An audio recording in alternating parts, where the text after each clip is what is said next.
கர்த்தருக்கு ஸ்தோத்திரம். இந்த நாளுக்கான தேவ வார்த்தை சங்கீத புஸ்தகம் 18ஆம் அதிகாரம் 36வது வசனம். என் கால்கள் வழுவாத படிக்கு நான் நடக்கிற வழியை அகலமாக்கினேன். இந்த நாளின் தேவ வார்த்தையின்படி ஆண்டவராகிய இயேசு நன்மையான பாதையிலே உங்களை நடத்துவார்.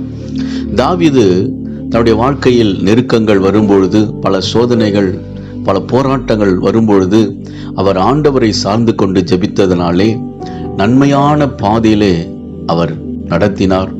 எல்லாவற்றையும் எதிர்கொண்டு முன்னேறி செல்ல ஆண்டவர் உதவி செய்தார். எல்லாவற்றிலும் வெற்றியை சுதந்திரிக்க தாவீதுக்கு ஆண்டவர் கிருபை அளித்தார். அன்பானவர்களே, ஆண்டவர் உங்களை நன்மையான பாதையிலே நடத்துவார். போராட்டங்கள் சூழ்நிலையில் மத்தியில் நீங்கள் முன்னேறி செல்லும்படி ஆண்டவர் உங்களுக்கு கிருபைகளை கொடுத்து அதை வெற்றியை சுதந்திரித்துக் கொள்ள அவர் உங்களுக்கு உதவி செய்வார். விசுவாசியுங்கள், மகிழ்ந்து களி கூறுங்கள். இயேசு உங்களை ஆசீர்வதிக்கிறார். ஆமேன்.